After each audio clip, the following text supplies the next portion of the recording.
con una relectura del libro de Eclesiastés, ¿no? ¿Por qué le llamamos una relectura? Porque en base a lo que han avanzado las ciencias bíblicas, vamos a descubrir cómo se puede acercar de una manera diferente a la que nos hemos acercado, ¿no? Al texto bíblico, de acuerdo, por supuesto, al texto de Eclesiastés. Casi siempre, o yo me imaginaba al autor de Eclesiastés sentado en un escritorio, ¿no? Escribiendo en su pergamino. Pero cuando ahorita que empezamos a adentrarnos, vamos a darnos cuenta que no es tanto así, ¿no? Entonces vamos a comenzar. El curso consta de 5 clases, hermanos. Va a ser todos los martes de julio a las 9 de la noche. Hoy vamos a ver la primera clase, que es la introducción. La siguiente vemos el capítulo uno, luego el 2, luego el 3 y luego el 4, ¿no? Yo sé que son 12 capítulos, pero no vamos a hacer 12 clases seguidas porque se me hace mucho tiempo, ¿no? Entonces, vamos a hacer los primeros 4 capítulos más la introducción y posteriormente damos un tiempo de descanso. A lo mejor entran otros cursos y después venimos con otros 4 capítulos y al último con la tanda de los últimos 4 capítulos, ¿no? Entonces, del 1 al 4 vamos a ver en este curso, en este mes. Y la primera clase es una introducción. Esta clase es la base, ¿no? De todo el curso, incluso de las futuras clases, de los futuros capítulos que veamos después de tomarnos cierto tiempo de descanso.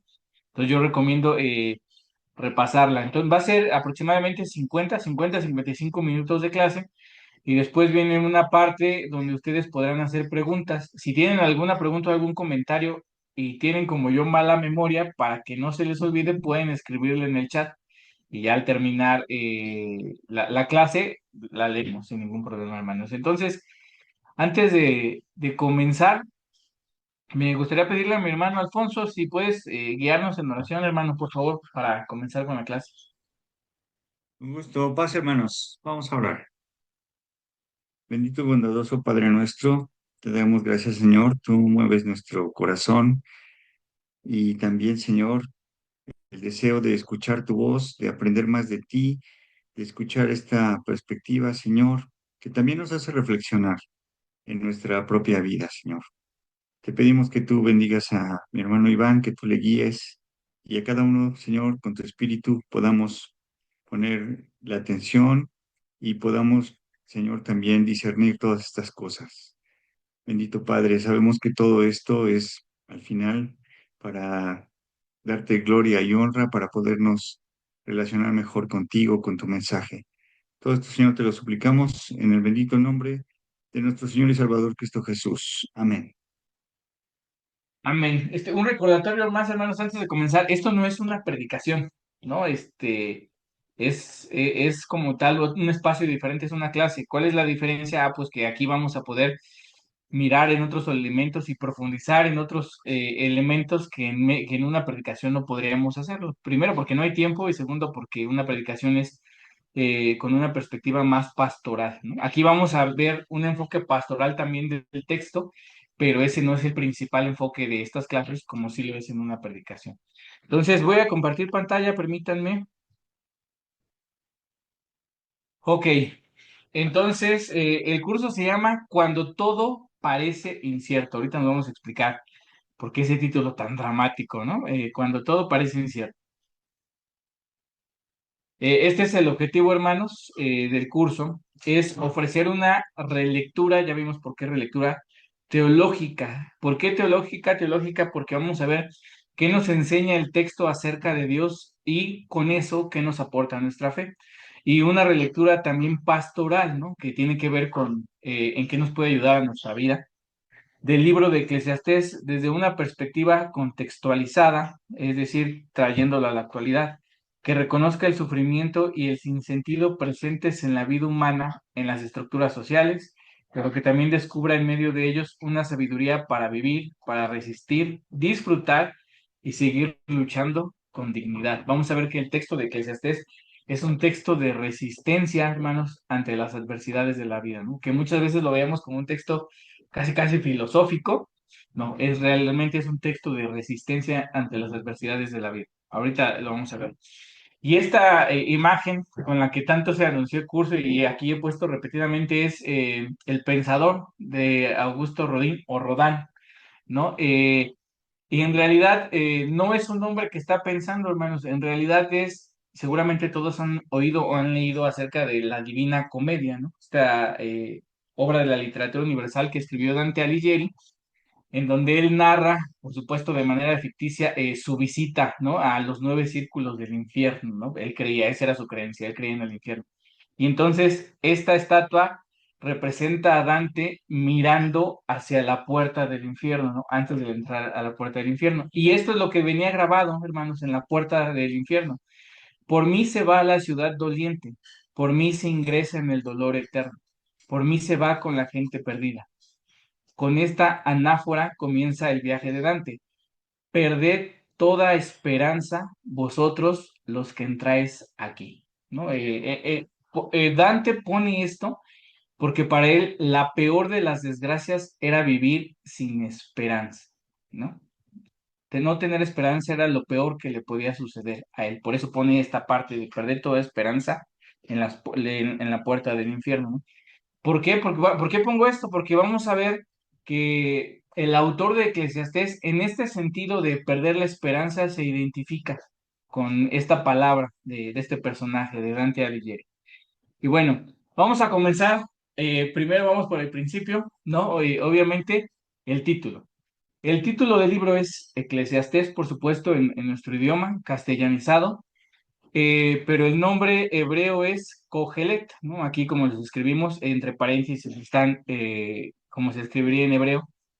Esta palabra Kohelet proviene del verbo kahal. ¿Qué significa el verbo cajal? El verbo cajal, perdón, significa reunir y congregar, ¿sí? Entonces, si cajal significa reunir y congregar, ¿qué significa cogeler? Pues se refiere a una persona que habla ante una congregación, ¿no? Como un maestro, como un sabio o como un predicador, ¿no? Entonces, cogeler es una persona que habla frente a un grupo de personas. Por eso se puede traducir el término cogelet como o el predicador o el maestro, ¿no? De hecho, la mayoría de las versiones lo traducen así como el predicador o como el maestro. Y también se puede traducir como el que habla en la asamblea. No hay, creo que no hay ninguna versión bíblica que lo traduzca así, aunque aparte el título es muy largo, pero también se podría traducir así, hermano. Ok, ¿cómo llegamos de Cogelet de Eclesiastés a sencillo, ¿no? En hebreo, el término, como ya hemos visto, el título es Cogelet. Cuando se hace la Biblia, se escribe la Septuaginta, que es una traducción del hebreo al griego. En griego se traduce como Eclesiastés, ¿no? Y ya en nuestro idioma, en español, castellanizado, perdón, Eclesiastés, ¿no? Obviamente en lugar de las K le ponen la C, ¿no? Pero se traduce, se pronuncia igual en el griego que en español. Entonces de ahí nos llega el título de Eclesiastés a nosotros, ¿no? Del Eclesiastés griego y de Cogelet. Quisiera pasar al siguiente punto, la temática, hermanos. Es decir, ¿cuál es obviamente el libro toca muchos temas, ¿no? Si lo leyeron, y si no lo leyeron, seguro no es un libro que ya han leído ustedes, toca bastantes temas, ¿no? Pero como todo libro tiene una temática principal. Entonces, el libro de Eclesiastés, capítulo 1, versículo 2 dice, en la versión Nueva Traducción Viviente, dice, nada tiene sentido, dice el maestro, ningún sentido en absoluto. Y que es el primer capítulo y el versículo 2. Y el capítulo 12 versículo 8 pues dice algo similar. El capítulo 12 es el último capítulo y dice, nada tiene sentido, dice el maestro, ningún sentido en absoluto. Es decir, los dos versículos dicen lo mismo en el primer capítulo y en el último. Esto quiere decir que con el tema que empieza el libro es casi con el mismo que termina el libro, ¿no?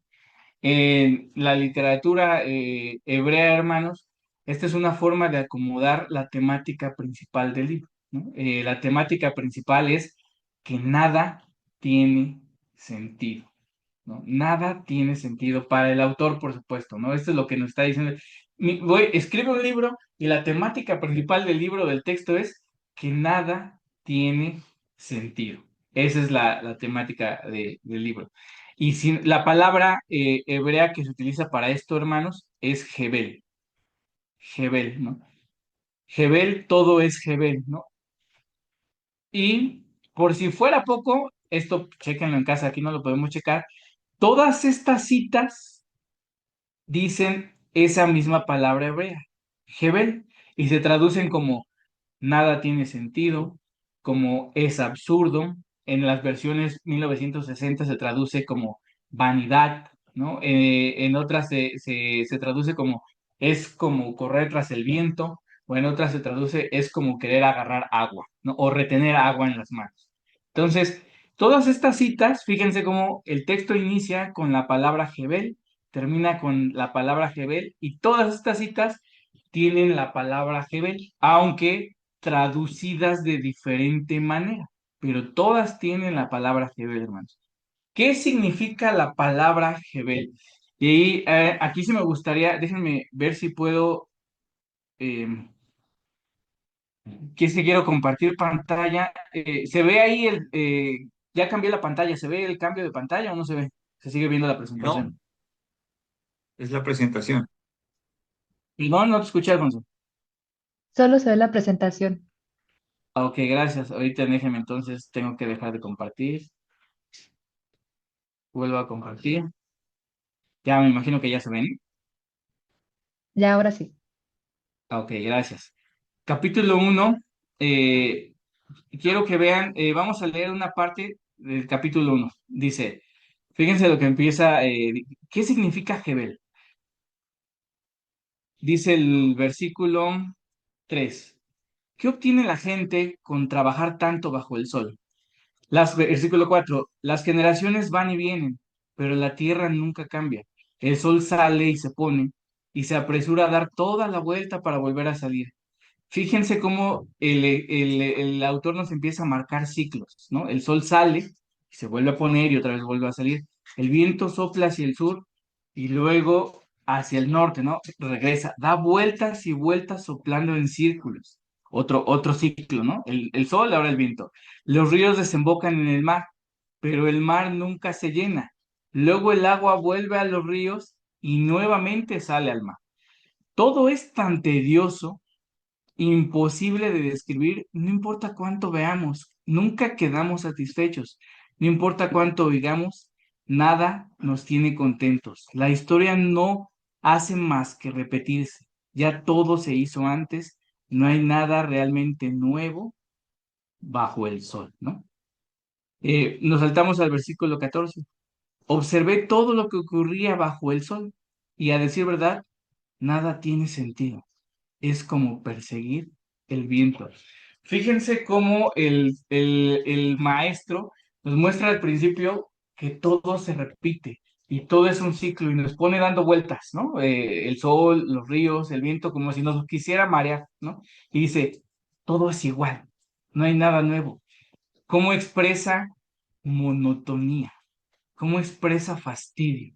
Siempre es lo mismo, ¿no? Y termina el versículo 14 diciendo, nada tiene sentido, ¿no? Vi todo lo que ocurría en la tierra, todo lo que ocurría bajo el sol, nada tiene sentido. Versículo 17. Así que dispuse a aprender, bueno, a partir del versículo 12 nos dice que él como maestro, ¿no? Se pone a buscar a buscar alimentarse de la sabiduría. ¿Y qué pasa? ¿Qué concluye de buscar la sabiduría? Versículo 17.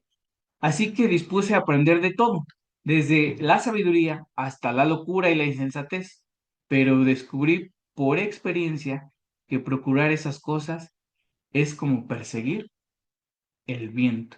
Otra vez expresa fastidio, ¿no? Sí, busqué la sabiduría, incluso también la locura y la insensatez, pero es Jebel, ¿no? Es como seguir el viento. Capítulo 2, versículo 11. Pero al observar, aquí nos habla en el capítulo 2 dice que ahora empieza a buscar en los placeres, ¿no? En los placeres de la vida. Y concluye en el versículo 11, pero al observar todo lo que había logrado con tanto esfuerzo, vi que nada tiene sentido. Era como perseguir el viento. No había absolutamente nada que valiera la pena en ninguna parte. No vamos a ver todas las citas por cuestión de tiempo, hermanos, pero todas las citas que ustedes ven en esta diapositiva terminan, son esa expresión. Dice el predicador, ahora voy a analizar la vida y la muerte, ¿no? Y termina diciendo, no tiene sentido. Ahora voy a ver las riquezas y termina diciendo, no tiene sentido. ¿No? ¿Qué notan ustedes? Aquí sí quiero abrir el micrófono y preguntarles a ustedes, ¿qué notan de ustedes de esta expresión, hermano? ¿Qué les parece esta expresión? ¿Qué creen que siente el autor cuando dice esta expresión? ¿A ustedes qué les parece que está diciendo, que está sintiendo, que está pensando?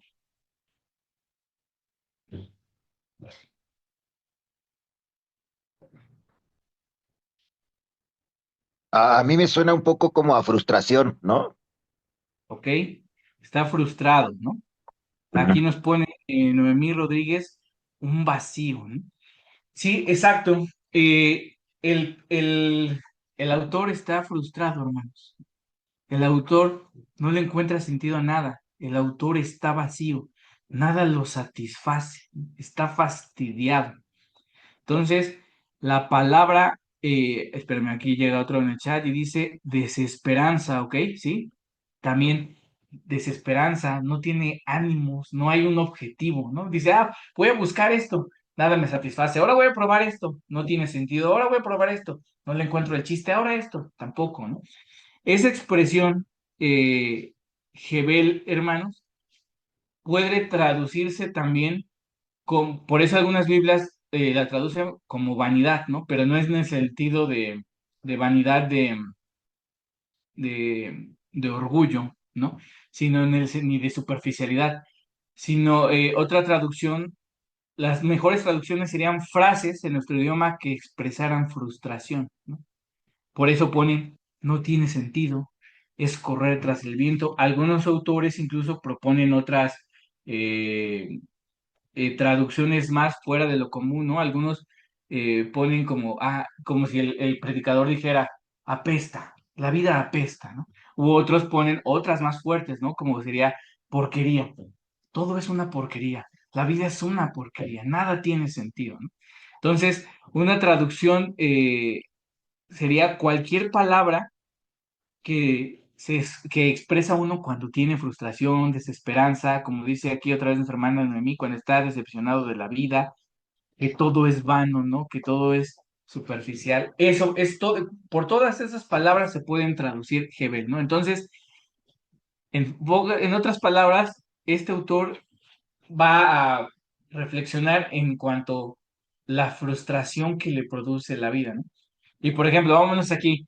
Ya no lo voy a proyectar porque van a ser muchas citas, pero se las voy a leer y voy a pedir que ustedes las busquen si gustan en su texto bíblico ahorita o cuando tengan tiempo, no importa, ¿no? Y entonces, en el capítulo 1 primero se empieza él a cuestionar acerca del trabajo, ¿no? De hecho, dice en el versículo 3, ¿qué obtiene la gente con trabajar tanto bajo el sol?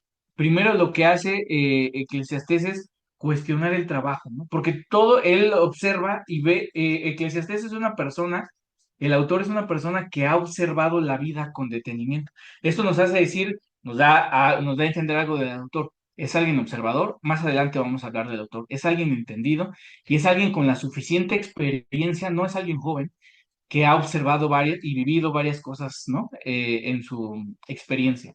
Y entonces se pregunta por el trabajo, ¿no? Y nos da versículo, por ejemplo, capítulo 2 versículo 21 al 23. Esto lo vamos a ver más a detalle cuando leamos el capítulo 1 y el capítulo 2, ¿no? Lo veamos en clase. Pero en el capítulo 2 versículo 21 dice, algunas personas trabajan con sabiduría, conocimiento y destreza, pero luego tienen que dejarle el fruto de su labor a alguien que no ha trabajado para conseguirlo. Eso tampoco tiene sentido. Es una gran tragedia. Entonces, ¿qué gana la gente que con tanto esfuerzo y preocupación hace en esta vida? Sus días de trabajo están llenos de dolor y angustia. Ni siquiera en la noche pueden descansar la mente. Nada tiene sentido, ¿no? Busca un sentido en el trabajo y dice, no tiene sentido, ¿no? No tiene sentido el trabajo. Finalmente, podríamos agregar, no me voy a llevar nada, ¿no? Se lo voy a dejar a otro. En otra parte del texto dice, y quién sabe si ese otro quien se lo quede va a ser sabio para conservar lo que tanto me llevó a construir con tanto esfuerzo. Fíjense cómo son cosas, hablando de la pastoral y la contextualización, que nosotros vivimos cotidianamente, ¿no? Día a día nos matamos en el trabajo, día a día nos esforzamos en el trabajo. A veces no somos prósperos, a veces no nos alcanza, ¿no? A veces perdemos lo que invertimos, ¿no? A veces no ganamos lo suficiente, ¿no? Y terminamos agotados sin ninguna recompensa. A veces sí y se nos va rápido, ¿no? En fin. Pero fíjense cómo nos podemos identificar con algo que esta persona vio y observó hace 2250 años aproximadamente, ¿no? ¿Qué otra cosa? También habla acerca de las riquezas, ¿no? Por supuesto, con nosotros consideramos las riquezas como una bendición de Dios, ¿no? Incluso en el mundo, aunque no crean, personas que no creen en Dios, consideran las riquezas y las posesiones como algo bueno. Y entonces él analiza y deduce lo siguiente en capítulo 5 dice, ahí vienen los versículos. Cuanto más tengas, más se te acercará la gente para ayudarte a gastarlo. Por lo tanto, ¿de qué sirven las riquezas? Quizás solo para ver cómo se escapan de las manos, ¿no? La gente trabajadora siempre duerme bien, coma mucho o coma poco, pero los ricos rara vez tienen una buena noche de descanso. He notado otro gran problema bajo el sol. Acaparar riquezas perjudica al que ahorra, ¿no? Se invierte dinero en negocios arriesgados que fracasan y entonces todo se pierde. Y a fin de cuentas no queda nada para dejarles a los hijos, ¿no? Incluso hablando de frustración, decimos, no, oye, pues ¿qué más que tener riquezas y abundancia? Este autor ve incluso pesimismo en las riquezas, hermanos. Capítulo 6 versículo 2. Dios le da a algunos mucha riqueza, honor y todo lo que pudieran desear, pero luego no les da la oportunidad de disfrutar de esas cosas.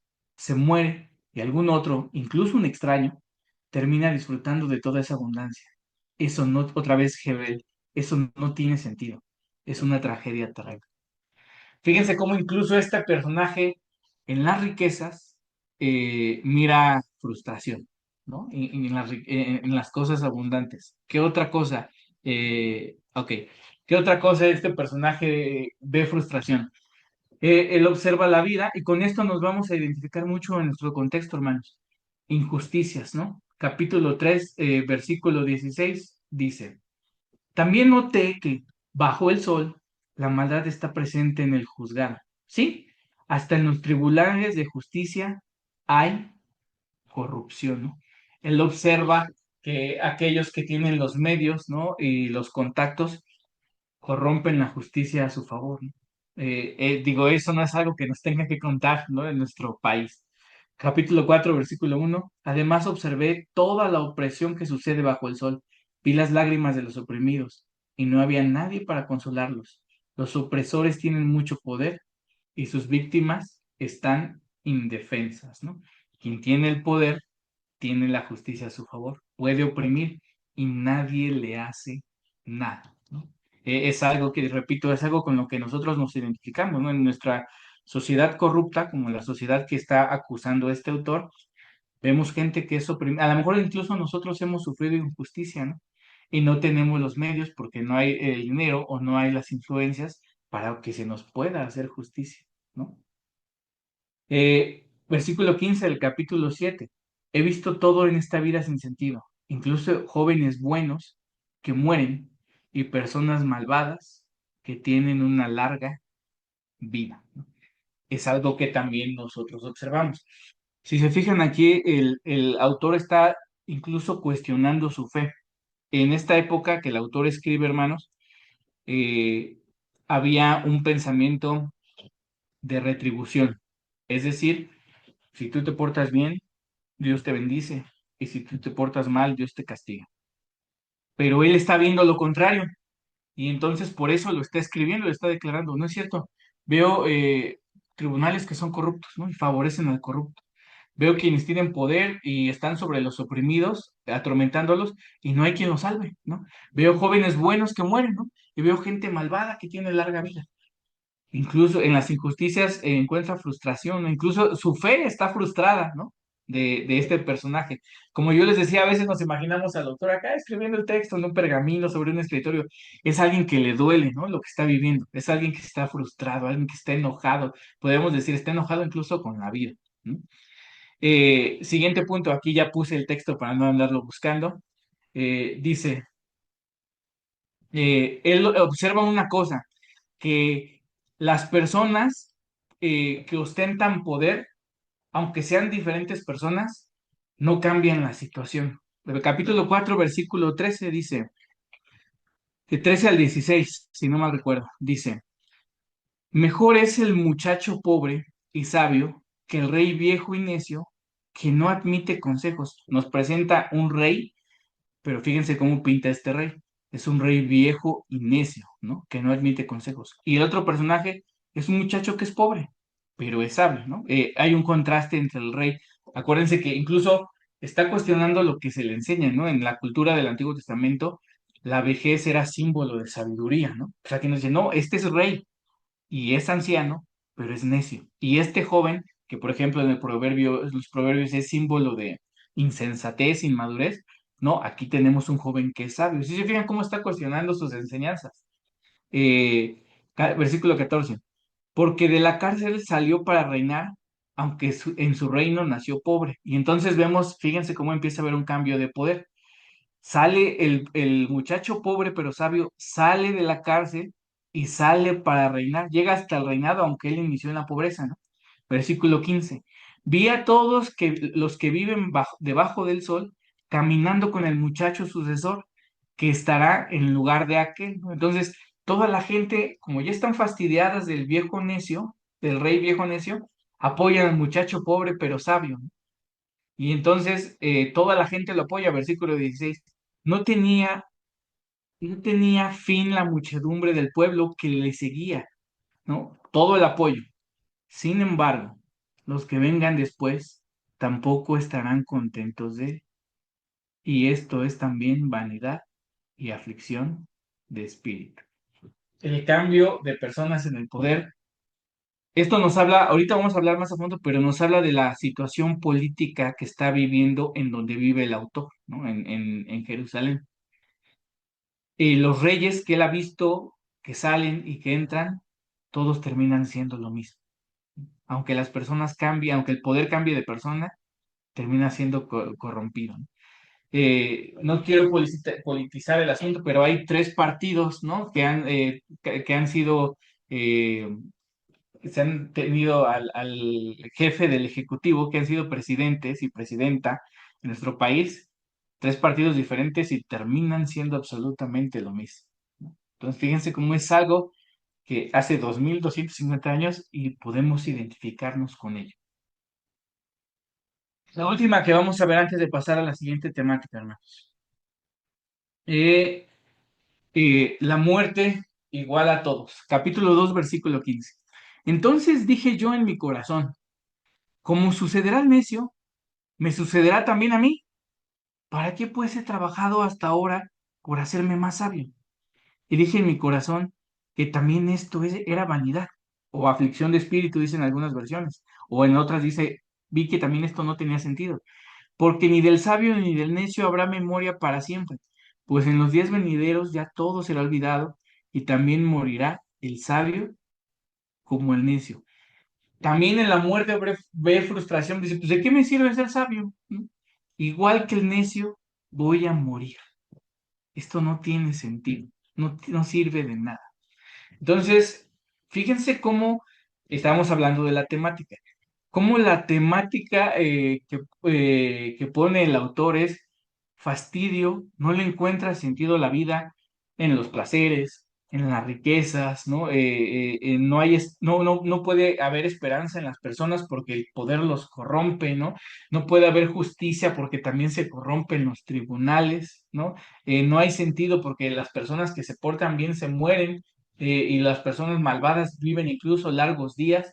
Entonces no le encuentra sentido a la vida. Está frustrado, está enojado, está decepcionado. Por aquí puso alguien más en el chat que ya no leí, lo leo de una vez. Eh, Dice, se da cuenta que todo es vacuidad, ¿no? Nuestra hermana Pilar, exacto. Entonces, esa es la temática del libro, hermanos, pero no quiero dejarlos deprimidos. También el autor, más adelante, no es cuestión de la clase ahorita, pero nos ofrece una salida. Por eso el título del curso se llama Cuando nada parece tener sentido, ¿no? Porque para el autor, estamos viendo que para el autor nada tiene sentido, ¿no? Y a veces podemos identificarlos con él, ¿no? Podemos identificar, o estamos identificados con él, ¿no? Nada, es que ¿para qué hago esto? No vale la pena, ¿no? No obtengo lo que quiero, no tiene sentido, estoy cansado, estoy triste, estoy fastidiado en la familia, en el trabajo. Ah, ya no lo puse aquí, pero incluso en el amor, ¿no? El autor en el amor le frustra, ¿no? No encontrar el amor verdadero al autor. Eso lo vamos a ver cuando lleguemos a ese capítulo. Me parece que es el 9, no recuerdo bien cuál es. Pero en todos los aspectos de la vida que revisa el autor, nada tiene sentido, ¿no? Pero nos ofrece una salida, la cual no vamos a ver ahorita, ¿no? La vamos a ver cuando, en las siguientes clases. Entonces, déjenme ver la hora para no pasarme, ok. Vamos a pasar al tercer punto que vamos a ver en esta noche, que es el contexto histórico. ¿A qué me refiero con el contexto histórico, hermanos? A lo que estaba viviendo el autor, ¿no? Religiosa, política, socialmente, económicamente, para que él llegara a estas conclusiones, ¿no? Para que viviera así de triste, así de frustrado y así de decepcionado y así de enojado. Ahorita hablamos más al respecto, pero la fecha del libro del Eclesiastés, como nosotros lo conocemos ahora, es alrededor del año 250 antes de Cristo, ¿no? Por eso les decía que este texto tiene aproximadamente 2250 años, ¿no? En el año 250 antes de Cristo, ¿qué pasaba en el mundo en esta situación? Y específicamente el autor es judío y es de Jerusalén. eh, la dinastía, recuerden que después del reinado de Alejandro Magno, que conquistó todo el mundo, casi todo el mundo conocido, pues el poder cuando él muere se divide entre sus cuatro generales, ¿no? Y uno de ellos es Ptolomeo, ¿no? Y de él nace la dinastía Ptolomaica. Y entonces los Ptolomeos, que gobiernan su capital, su principal sede desde Alejandría, Egipto, pues aquí como vemos en el mapa, todo lo morado es lo que ellos conquistaron, ¿no? Hasta acá arriba, en Jerusalén, que es donde se encuentra nuestro autor en esa época. Y entonces esto está en rayas porque constantemente estaba en guerra, ¿no? Y era entre los seleucidas, acá arriba esto que se ve de café fuerte, era el Imperio Seleucida, ¿no? Otra dinastía de un general de Alejandro Magno, y el morado es el Ptolomeo. Y esto donde está nuestro autor en Jerusalén, está en Medio Oriente, está en rayas, no en morado completamente liso, sino en rayas, porque estaban los seleucidas y los ptolomeos constantemente en peleas por este territorio, hermanos. Entonces ellos siempre, nuestro autor, ¿no? Su tierra, su pueblo, estaba siempre en medio de los catorrazos, ¿no? Siempre le tocaba estar. Podemos ver, por ejemplo, las personas que viven en tierras donde son completamente gobernadas por el crimen organizado, ¿no? Y están en sus actividades y tienen que interrumpirlas y refugiarse cuando hay una balacera para que no les toque una bala perdida, ¿no? Podremos ver una situación similar, ¿no? Aunque aquí son pequeñas guerrillas, allá eran guerras, ¿no? Eso es la diferencia.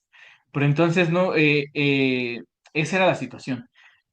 En ese tiempo que se escribe Eclesiastés, los Ptolomeos vivían en esa tierra, en Jerusalén, una situación de paz, hermanos.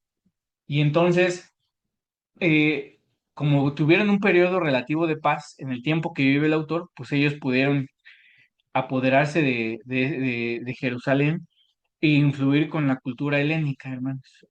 Como ustedes conocen, la cultura helénica es una cultura que tenemos influencia hasta nuestros días. Es una cultura que vino a renovar ámbitos militares, económicos, de gobierno, de recaudación de impuestos, de acuñación de monedas, de bancos, en ciencias, en artes, ¿no? Fue uno de los grandes despertares de la humanidad en cuanto al conocimiento, ¿no? Filosofías. Y entonces todo eso, deportes, todo eso llega a Jerusalén. Y entonces esa cultura empieza a llamar la atención de las personas en Jerusalén y empiezan a aceptarla, e incluso en la religión todavía tenemos influencia, incluso en el cristianismo tenemos influencia helénica, hermanos. Y entonces, en aquel tiempo empieza todo esto a absorber a la cultura judía, pero hay más allá de las ideologías y de que están dejando su religión y todas estas cosas, hay algo que empeora las situaciones. Los griegos, al ser esta cultura tan considerarse encima de los demás pueblos, ¿no? Por todo este despertar y todas estas habilidades y todo este intelectualismo, consideran a todos los demás que no son griegos bárbaros e incivilizados. Entonces, no son considerados como personas, entre ellos los judíos. Y empiezan a tomar a los judíos esa sobreproducción de las materias, esa explotación del mercado de siempre producir, tiene origen en esta cultura helénica, hermanos. Y entonces, así como las empresas hoy en día tienen que trabajar 3 turnos, ¿no? En aquella ocasión, como surge todo esto en esta cultura, pues aquellos que no son griegos, que son considerados inferiores, son tomados como esclavos y son utilizados como máquinas de trabajo, ¿no? Para sustentar la fuerza y la economía del imperio. Entre ellos, la gente que vivía en Jerusalén.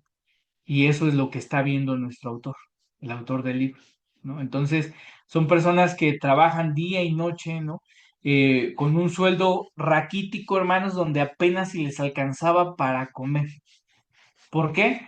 Porque yo te doy dinero, trabajas para mí y yo te doy dinero solo para que te alcance para comer, no más, porque te doy dinero de más, puedes construir tu riqueza y eso no me beneficia porque te independizarías de mí. Entonces, te doy trabajo, pero solo lo mínimo.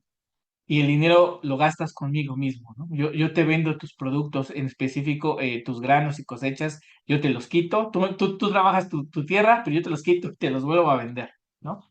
Entonces, era una situación de explotación, hermanos. No tenían derecho, los judíos no tenían derecho a la educación tampoco, ¿no? Trabajar todo el día, no había derecho a la educación, no había derechos para ellos, no había justicia, vivían en la pobreza y vivían oprimidos. Había algunos los judíos de clases altas, que los griegos decían, ven, trabaja para mí como cobrador de impuestos, como administrador, y yo te voy a pagar más dinero a los demás, vas a tener paga para vivir holgadamente, pero tienes que oprimir a tus hermanos. Ellos son esclavos, si no quieres acabar como ellos, trabaja para mí y séme fiel. Y aceptaban, ¿no? Los aristócratas judíos aceptaban, ¿no? Pues, perfecto, yo voy a estar bien aunque los demás vivan oprimidos. Algo así como lo que hacen nuestros gobernantes, ¿no? Yo voy a hacer mis negocios, voy a cobrar, voy a hacer corrupción y yo y mi familia vamos a vivir bien, pero que mi país viva en la pobreza, no me importa. Algo así, hermanos. Es lo que vivía. Y entonces el autor ve eso y por eso está frustrado. Por eso vemos que se queja del poder político, por eso vemos que se queja de las riquezas, por eso vemos que se queja del trabajo, porque realmente era un trabajo esclavizante, ¿no? Por eso dice, pues en esta sociedad no sirve ser sabio, porque me pasa igual que el necio, todos vivimos esclavos y al final los dos vamos a morir, no hay ninguna recompensa. Por eso cuestiona su fe, pues no que si me portaba bien, me iba bien, nos están gobernando los Ptolomeos y nos tienen así. ¿Dónde está el Mesías, no? El relato del Éxodo no le daba esperanza, la promesa mesiánica no le era suficiente, nada le daba esperanza ni lo satisfacía, hermano.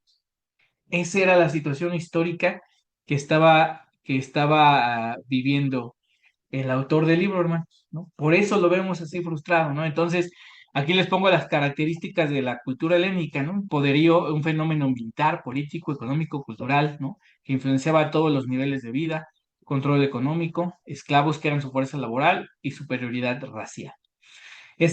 Conforme vayamos viendo el libro, vamos a ver esto más a detalle, ¿no? Por ejemplo, cómo eran explotados en el trabajo, ¿no? Y qué solución encuentra el autor para aquellos que son explotados en el trabajo, porque finalmente este libro termina con esperanza, hermanos, ¿eh? No, no crean que vamos a salir todos deprimidos del curso, no, este libro termina con esperanzas. Entonces, pero esta es a grandes rasgos la situación histórica, hermanos, que vivía el autor. Y ahora sí, vamos a pasar hacia el autor, ¿no? ¿Quién es el autor del libro de Eclesiastés? ¿Quién es el maestro o el predicador o el cogelet, ¿no? Y como primer candidato y primera propuesta, según la tradición, tenemos que pues es Salomón, ¿no? La tradición dice que el autor de este libro es Salomón. ¿En qué se basa? Pues que empieza en capítulo 1, versículo 1 así. Palabras del predicador, hijo de David, rey en Jerusalén, ¿no? Entonces, pues el hijo de David más destacado es Salomón, ¿no? Y entonces tenemos que dice, por ejemplo, capítulo 1, versículo 16. Hablé yo en mi corazón diciendo, he aquí yo me he engrandecido y he crecido en sabiduría sobre todos los que fueron antes de mí en Jerusalén. Y mi corazón ha percibido mucha sabiduría y ciencia, ¿no? Entonces, el autor se presenta como alguien, un rey muy rico, más que todos los reyes que ha habido en Jerusalén. Y entonces eso nos lleva, ¿no? Según Primera de Reyes, pues 3:12, Salomón fue el más rico y el más sabio que existió. Pero tenemos aquí una situación, hermanos. También esta palabra, ¿no? Que vemos en el versículo 1, palabras del predicador, hijo de David, rey de Jerusalén. Esa palabra hijo, en hebreo, es esta palabra, ben, así se pronuncia ben, ¿no? Significa hijo, ¿no? Como constructor del nombre de familia. En el sentido más amplio de relación, literal y figurada, quiere decir súbdito, nación, calidad, condición o nieto también, ¿no? No, no, esa palabra hebrea ben, de aquí de palabras del predicador, ben de David, el hijo de David, no quiere decir un hijo directo siempre, ¿no? Quiere decir también un nieto, quiere decir también un bisnieto, un descendiente muy lejano, quiere decir también un súbdito, ¿no? Quiere decir una condición, no siempre se refiere a un hijo, ¿no? El problema aquí con esto que vemos, hermanos, es que cuando dijimos que se escribe el libro en el año 2250 antes de Cristo, y Salomón en el siglo tercero, ¿no? Antes de Cristo. Y Salomón vive en el siglo del 1000 al 900 antes de Cristo, hermano. Es decir, para que Salomón escribiera este libro, tendría que haber vivido 700 años, ¿no? O 650 años, lo cual vemos en el texto que no es así. ¿No? Salomón murió mucho antes de esta cultura griega, del helenismo, de los Ptolomeos, por lo tanto, de esta situación política y económica que nos dice el propio texto del libro. Por lo tanto, Salomón no pudo ser el escritor del libro, ¿no? Entonces, hasta ahorita no sabemos quién es, pero sí sabemos quién no fue, ¿no? Sabemos que la tradición no está en lo correcto y Salomón no es el escritor del libro, ¿no? Bueno, vamos a seguir investigando. Entonces, ¿quién es el escritor del libro? Según el mismo libro, ¿no? Capítulo 12, versículo 9, que dice, y cuanto más sabio fue el predicador o el maestro, tanto más enseñó sabiduría al pueblo, e hizo escuchar, e hizo escudriñar, y compuso muchos proverbios. El mismo autor del libro, según esto, era un maestro, ¿no? O era un predicador, o era un sabio, ¿no? Que vivió en el siglo tercero en Jerusalén antes de Cristo. Y lo más probable, hermanos, si él tenía la capacidad de leer y de escribir en una época en donde solo el 5% de la población sabía leer y escribir, porque tenías que tener recursos económicos para acceder a la educación, ¿no? Para que te enseñaran a leer y escribir. Esto quiere decir que probablemente, repito, probablemente, no lo sabemos, era un maestro de la aristocracia. El escritor era un maestro de la aristocracia que enseñaba precisamente en Palestina a los hijos de aristócratas, hermanos, pero a la aristocracia judía, no griega. Entonces, él enseñaba a los aristócratas, hijos de los aristócratas judíos, hermanos, ¿no? Le pagaban y él les enseñaba, ¿no? Por supuesto, ¿qué buscaba él al enseñarles esto? Que no fueran injustos, ¿no? Que no, la cultura helenística impulsaba a tienes que ser lo más rico y poderoso posible y desarrollarte lo que más puedas. Por eso les dice, no, mira, la riqueza no tiene sentido por sí misma, ¿no? Por sí mismo la riqueza es vana.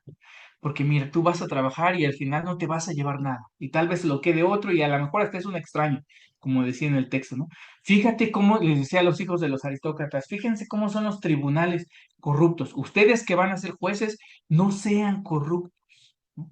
Todos estos valores, el maestro trata de enseñárselo a esos hijos de aristócratas que van a ser los gobernantes del pueblo judío, para que al menos de esa manera él pueda influir un poco para que salgan de esa corrupción, de esa opresión, de esa tristeza, de ese trabajo esclavizante en el que está viviendo el pueblo. Esa es otra de las hipótesis que nos plantea. un maestro. Ahorita vamos, esta es la última, ya hermano, espérame, alguien escribió en el chat. El versículo 1, 2 nos da a entender dos personas, y el predicador y el que escribe. Ok, ahorita lo checamos, ahorita vemos el versículo, es más, déjenme ver. Bueno, acabamos este y ahorita vemos el versículo 1, el capítulo 1, versículo 2. No me gustó esa observación. Em, ok. La tercera opción, hermanos, eh, sería una mujer, una autora. ¿Por qué una autora? La palabra Kohelet, que ya vimos al principio que es hebrea, es una palabra femenina, hermanos. En hebreo, la terminación femenina es ete, así como aquí muchas de nuestras palabras terminan en femenino con a, ¿no? Como perra, ¿no? El perro es con, el masculino es con o, ¿no? O con es. Perro, ¿no? Perros, masculino. Perra, perras, ¿no? La terminación a en nuestro idioma es para denotar lo femenino. En hebreo la terminación ete es para determinar lo femenino. Entonces, cuando habla de cógele terminando ete, sería la predicadora o la maestra o la que reúne o la que convoca asambleas, ¿no? Sin embargo, aquí hay nos topamos con otra oposición, ¿no? Pues en el contexto el autor es tratado como masculino, ¿no? Siempre se habla de él, aunque el título es femenino, siempre se habla del autor en masculino, ¿no? Entonces, esas son las tres posibilidades. Ya vemos que Salomón es la menos probable porque se descarta. La de la mujer también por el contexto, o con el contexto de que se habla en femenino también puede descartarse, ¿no? Y la más viable, pero no es la definitiva, pues sería ese maestro aristócrata, hermanos, ¿no? El autor. Pero repito, no está confirmado, pero es lo más probable, ¿no? Pero no podemos asegurarlo ni afirmarlo al 100%. Yo aquí les presento, hay muchas otras, pero yo aquí les presento las tres más notables, ¿no? Que puede haber. Y por último, ya para terminar la clase, hermanos, eh, la última parte. ¿Cómo sabemos, no? Porque quiero dar certeza, porque pues así como que nada más romper la tradición de, no, pues lo escribió Salomón nada más así porque sí, pues no está bien, ¿no? O hay que tener bases. El tiempo de la redacción, ¿cómo sabemos que se redactó? Ah, otra cosa que sí, eso no, volviendo al tema anterior, eso no excluye, hermanos, perdón, que dos cosas. En el caso de que haya sido una mujer, pues, ¿por qué dice entonces en el versículo 1 palabras del predicador, hijo de David, rey de Jerusalén? En aquella época, en los manuscritos y en los escritos, pues no se cobraba, no se ganaba dinero, ¿no? Porque tú eres el autor de un escrito, no se cobraban regalías, ni se daba dinero por cada ejemplar que se vendiera, no había la comercialización de los textos, ¿no, hermanos? Solamente tú tenías un texto, le pagabas a un escriba, eso sí, le decías, oye, quiero que me escribas que me transcribas esta carta, este documento, y el escriba ya escribía y le pagabas y te lo daban, pero el autor no le tocaba nada de dinero ni nada, ¿no? Entonces, si yo en aquel tiempo escribía algo y me importaba que se difundiera la idea y que se diera a conocer, lo que hacía era, yo no me ponía como el autor, ponía como autor a un personaje de renombre muy conocido. ¿Por qué? Porque la gente así iba a ver, este libro lo escribió un tal Iván Guerrero, ¿no? ¿Quién sabe quién es ese cuate? Nadie lo conoce. Ah, pero mira, aquí dice que lo escribió un maestro hijo de David, rey en Jerusalén. Ah, ok, voy a leerlo, ¿no? Porque es un autor conocido. Entonces ponían, no, yo no me ponía como, este libro es de mi autoría, ¿no? Ponía a alguien reconocido. Eso se conoce como pseudoepígrafe. En aquel tiempo era algo común, no era ningún fraude ni nada como ahora, ni era motivo de una sanción, como eso pasa ahora. En aquel tiempo no, porque lo importante era que se difundiera la obra, ¿no? Entonces, en caso de ser autora, esto sería un pseudoepígrafe, ¿no? En caso de ser el maestro aristócrata, esto sería un epígrafe. A lo que quería aclarar algo aquí, eso no quiere decir que el libro no tenga partes que haya escrito Salomón. Salomón pudo haber dejado escritos como las partes donde dice, yo fui el rey que más se engrandeció en Jerusalén y que tuve más que todos y fue el más sabio. Salomón escribió y el autor del libro toma esos textos de Salomón y los agrega, ¿no? Toma textos de otra parte y los agrega, toma textos de otra parte y los agrega, y él los acomoda y él escribe otras partes. Eso no quiere decir que no haya partes que haya escrito Salomón en el libro. Aunque Salomón no hizo el libro final, como lo conocemos, seguramente contribuyó, fueron tomadas partes de sus escritos para agregarlas al libro. Y otros, ¿no? Y otros escritores pues, que no conocemos, ¿no? Y hasta ahorita no se van a conocer. Bueno, ¿cómo sabemos que se escribió en el periodo Ptolomeo? Bueno, aunque puede, primero, el lenguaje en el que se escribe, hermanos, es un hebreo tardío y también tiene palabras en arameo y palabras en idioma o de origen persa. Entonces, recuerden que el arameo y el persa son palabras, son idiomas que el pueblo adoptó o aprendió a hablar y ciertas expresiones después del exilio, hermanos. Entonces, estas palabras, estos escritos, primero se escribieron posterior al exilio, no se escribieron antes, ¿no? El Eclesiastés no se escribió antes porque trae palabras, palabras arameas y palabras de origen persa, ¿no? Que se aprenden después del exilio, entonces eso nos coloca que no pudo ser antes del exilio. Dos, el hebreo en el que está escrito, porque está escrito en hebreo, es un hebreo con más estructura y más elaborado, ¿no? El hebreo era un idioma, antes del exilio, era un idioma muy sencillo, hermanos, ¿no? Por ejemplo, en el libro de Deuteronomio, el libro de Jueces, está escrito en un hebreo muy sencillo. El hebreo del Eclesiastés es un hebreo ya mucho más estructurado, más elaborado. Entonces, eso lo hace que sea un libro con un lenguaje hebreo tardío, ¿no? La ausencia de referencias a instituciones centrales del judaísmo, como puede ser el sacerdocio, como puede ser el templo, ¿no? No los menciona. No menciona a los sacerdotes y no menciona el templo. ¿Qué pasa? Estas figuras perdieron preponderancia, perdieron protagonismo cuando fue el periodo helénico, el periodo de los Ptolomeos gobernando Jerusalén. Por eso por eso después se empieza a perder la religión judía y viene Antíoco Epífanes, la prohíbe y es cuando viene la revolución de los macabeos, ¿no?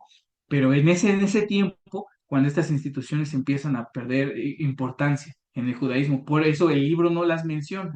Entonces, todo esto nos lleva a otra cosa, la influencia de la filosofía griega, el escepticismo y el epicureísmo. Todo nada tiene sentido, nada me satisface, esto es una cochinada, la vida no le encuentro chiste, son pensamientos que vienen del escepticismo, ¿no? De la filosofía escéptica griega. Entonces, el autor se ve ciertamente influenciado por ese pensamiento, ¿no? Y el epicureísmo, no lo vamos a ver ahorita, pero el autor muchas veces en el texto escribe tienes que disfrutar de lo que puedas, tienes que disfrutar de la comida, tienes que disfrutar de la bebida, tienes que disfrutar de la mujer que amas, ¿no? Tienes que disfrutar de eso porque Dios te lo dio. Eso tiene que ver con el epicurismo, hermano, ¿no? Es influencia del epicurismo. Entonces, y otra cosa más, el pesimismo social y político se da, el pesimismo sobre estas instituciones políticas y sociales se da en esta época de los Ptolomeos en Jerusalén, hermano. Entonces, todo esto apunta a que el libro se escribe, se redacta, se compila en su forma final en este periodo, hermano. Y llegamos al final, hermanos, de la clase, justo a las 10, ¿no? Justo a las 10. Entonces, no sé si tengan alguna duda, alguna pregunta, alguna aportación, hermanos. Pueden decirme, hermano, yo escuché que el autor era otro fulanito por esto y esto otro. Adelante, hermanos. Yo ya acabé la clase, de aquí nos tardamos lo que ustedes digan. Pueden comentar, escribir o cuestionar. O nos podemos ir también. Adelante, Alfonso. Y gracias, Iván.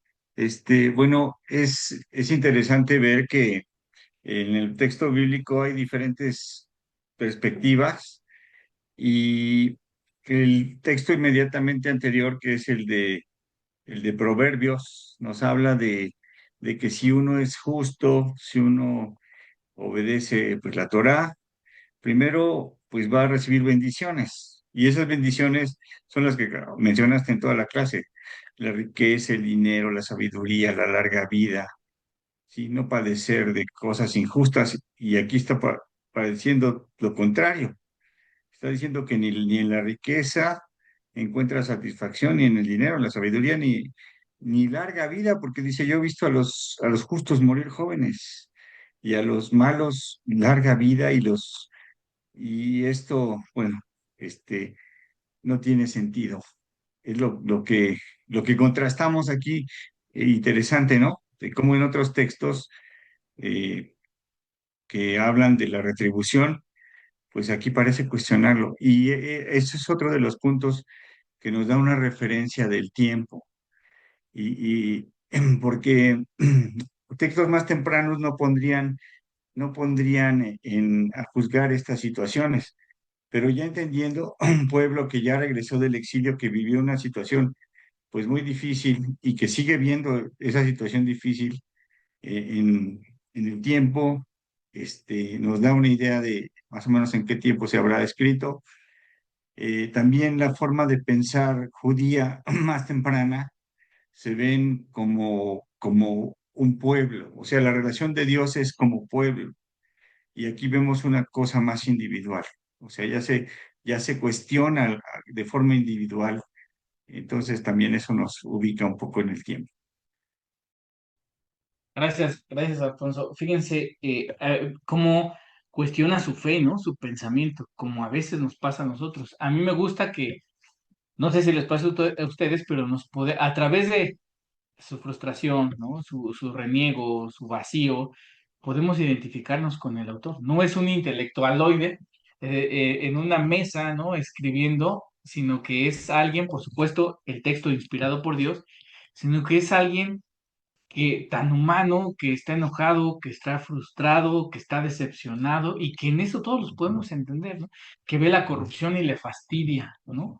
Que ve cómo sufren los otros y le fastidia, que ve que no puede cambiar la situación y le fastidia, que ve la violencia y le fastidia y le asusta, como nosotros, ¿no? Eso es lo que me gusta de acercarnos hacia el texto, que los vemos que Dios utiliza humanos con los que nosotros nos podemos identificar. Y entonces, cuando vivimos situaciones así, eso lo vamos a ver ya a partir más de la siguiente clase, pues ¿qué podemos hacer, no? Vemos qué hizo este autor, que Dios lo inspiró y lo escribió, y entonces podemos ver si nos funciona a nosotros, ¿no? Es una alternativa divina que Dios nos está dando, ¿no? La próxima clase del capítulo 1 se va a hablar de la sabiduría y del trabajo, ¿no? Entonces, vamos a ver si alguna vez nos hemos cuestionado qué situaciones hemos vivido, pues esa es una salida que nos da el texto inspirado divinamente para ver si nos funciona, ¿no? Pero eso es lo que a mí me gusta y lo que quiero. La parte pastoral es eso, que vean que nos podemos identificar. No sabemos en la ciencia cierta quién fue el autor, pero nos podemos identificar con él y eso es lo que le da la inspiración divina, ¿no? A pesar de estar separados por otro tiempo, por otro contexto, ¿no? Y por otro idioma, y por otra cultura y por muchas otras cosas, ¿no? ¿Alguien más, hermanos, qué les parece esta propuesta del libro de Eclesiastés? ¿Les hace sentido? ¿No les hace sentido? ¿Les gusta? ¿No les gusta? ¿No? ¿Les aburre? Porque también es válido, ¿no? No, a mí me aburrió, hermano. También es válido eso.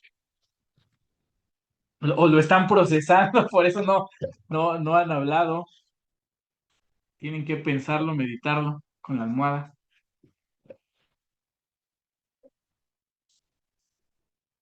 Sí, adelante, hermana Xochitl. Eh, Me parece un punto de vista muy, muy diferente de cómo percibimos la Biblia.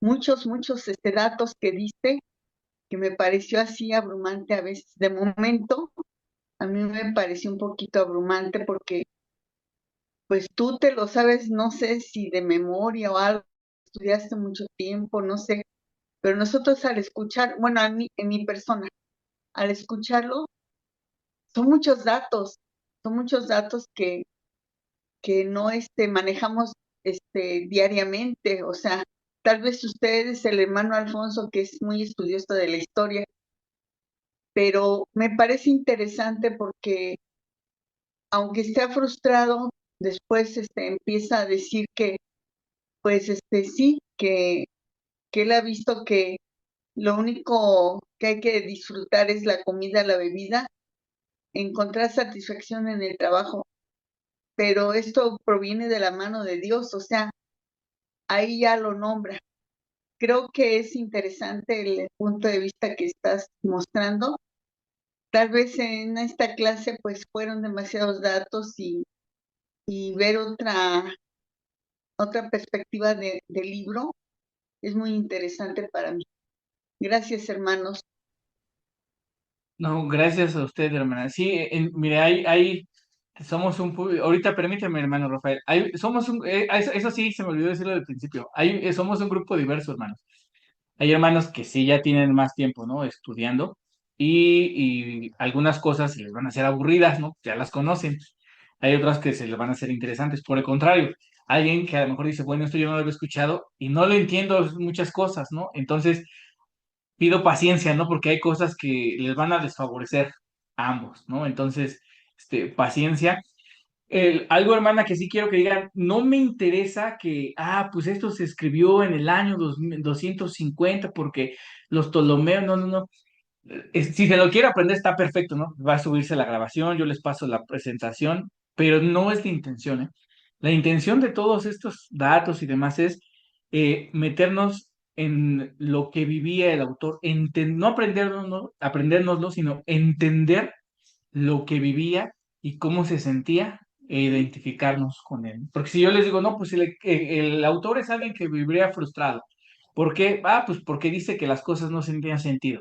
Pero si no vemos que no tenía sentido porque el trabajo era esclavizante, porque había injusticia, porque los oprimían, porque los dominaban, porque los griegos pensaban que ellos eran inferiores. Si no vemos todas esas cosas, entonces yo creo que nos costaría más trabajo identificar, ¿no? Entonces, no se abrume, no queremos que se lo aprendan ni que salgan de aquí intelectuales ni expertos en Eclesiastés, no, porque no lo somos, pero esos datos, todo eso, es para que podamos entender más al autor, saber qué sentía y qué pensaba. Entonces, repito, si quieren aprendérselo está perfecto, pero no es la intención, ¿eh? No tiene sentido, es Pero está correr tras bien, y aflicción de siento que está espíritu. bien que nos ubicas en la época para comprender las cosas de cómo estaba la situación. Creo que me parece interesante. Sí, hermana, gracias. Sí, adelante, hermano Rafael. Ok, vas. ¿Sí se escucha bien? ¿Todo bien? Ok, Sí, te escuchamos. estamos en una laptop que casi no ocupamos, entonces, bueno, para conectarnos. Pero bueno, pasa ustedes, hermanos. A mí me suena un poco en cuanto a la influencia helénica, por ejemplo, a lo que hace Aristóteles, ¿no? No sé si recuerdan, por ejemplo, la ética de Nicómaco, porque él, pues quiere dejar, ¿no? Ese legado, esa sabiduría a su hijo, ¿no? Que es este Nicómaco porque hay esta cuestión, ¿no? En la filosofía griega, si se puede ser feliz en la existencia y qué le puede traer la felicidad. Pienso que este autor, por su propia experiencia, buscaba la felicidad, ¿no? Puede ser probablemente si es que era un hombre o una mujer. Yo también he visto que, por ejemplo, la palabra, pues, hebrea es femenina, ¿no? Cogelet. Si no, sería cogel, que es masculino, ¿no?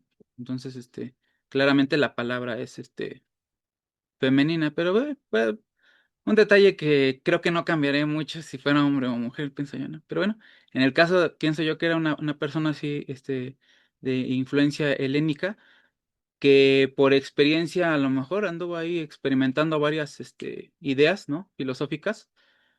Puede ser el epicureísmo en cuanto a que pues vamos a disfrutar, ¿no? Pues, se tenía poder, riquezas, fama, ¿no? Entonces, placeres.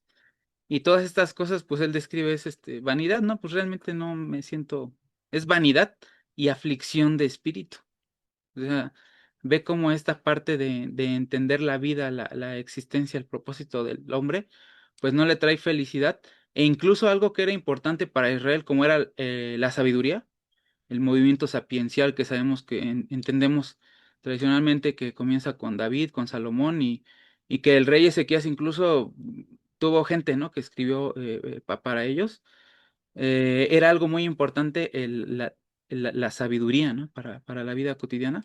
Y dice incluso la sabiduría es vanidad, pero sí encuentra, por ejemplo, en la ética aristotélica vemos que se puede llegar a ser feliz o pleno a través de la virtud, ¿no?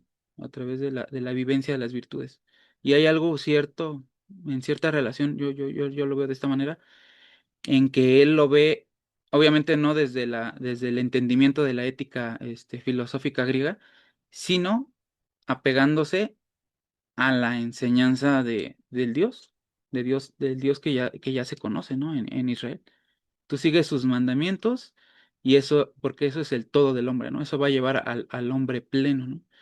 Por eso tanto es así que, por ejemplo, en el caso, hablando del canon, los judíos discutieron bastante para meter a este libro, ¿no? Dentro del canon, porque su manera de explicar un tanto pesimista y la manera de expresarse, pues al judío tradicional pues no le cabía mucho esta idea y este libro juntamente con el de, ¿cuál era? El de, bueno, eran tres libros, ¿no? Los del Antiguo Testamento, si no me equivoco, era el de Eclesiastés, el de Cantares, Y y Job, ¿no? no me acuerdo. Bueno, pero sí, muy poquitos libros causaron controversia a la hora de meterlos al canon, pero este es uno de los que más conflicto causó, principalmente para saber quién lo escribió, de dónde saca estas ideas, porque parece ser que se contraponen un poco con el tradicionalismo, ¿no? Que había, y principalmente sabemos porque los fariseos son los que formaron el canon que nosotros adoptamos, obviamente, ¿no? Entonces, pues es interesante, es un libro muy interesante. Más allá, como dicen ustedes, de los datos, habla de una reflexión, de un propósito y de una vida plena. Bueno, ya me estoy adelantando a lo mejor al final, pero ya lo conocemos al final de cuentas. No es spoiler, ya lo conocemos. De que la vida plena, solamente la felicidad, la plenitud del hombre se puede encontrar solamente viviendo bajo la voluntad de Dios, ¿no? Es la reflexión de esta persona sabia, ¿no? Y eso es todo, hermanos. Gracias, gracias. Gracias, Rafael, gracias por tu aportación. No te preocupes, ya todos conocemos el final del libro. Y entonces vamos a ir descubriendo esto conforme vayamos viendo los capítulos. Gracias, muy enriquecedora tu participación, hermano. No se me desesperen, hermanos. En la próxima clase, esta fue la introducción, ¿no? No quise partirla en dos clases, por eso a lo mejor fue mucha información. La próxima no va a ser con información tan pesada y va a tener tintes más pastorales, ¿no? Nada más vamos a ver un capítulo. Sí, Tocayo, en lo que abre el micrófono, Tocayo, dice nuestra hermana Yasmín, los sinsentidos del Cogelet son los colmos actualmente. Pues fíjate que, por ejemplo, el autor mete el libro está hecho si me permiten la expresión, de retazos. ¿A qué me refiero? Porque en uno escribe en el texto hebreo, en el nuestro no lo podemos ver mucho así, en español parábola, ¿no? En otro hay un poco de poema, en otro inserta proverbios, ¿no? Entonces toma dichos populares, toma varias fuentes y las integra en un solo libro, ¿no? Entonces lo que hoy, una forma de esparcir el conocimiento hoy en día pues, son los dichos, los colmos y demás, ¿no? Podría entrar en esa categoría algunos de los textos, en ese símil, perdón, algunos de los textos. Por ejemplo, hoy diríamos creo que es Alfredo Jiménez, ¿no? El que dice la vida no vale nada. En lugar de poner absurdo tras absurdo, el mexicanismo sería la vida no vale nada, ¿no? Por ejemplo. Sí, Tocayo. Gracias, Tocayo. ¿Me escucho bien, Tocayo? ¿Me escucho? ¿Sí? Bien. Un poquito abajo, bro. A ver. Ahí me voy a escuchar un poquito mejor. ¿Sí? Lo que trato de decirles, también lo que yo alcanzo a ver en esta clase, Tocayo, que me interesa mucho, es saber y ubicar el libro de Eclesiastés de cuándo fue escrito. Si nosotros decimos que fue escrito 250 años antes de Cristo o 300 años antes de Cristo, debemos de entender el contexto que tenía el autor en ese momento y la situación que estaba pasando.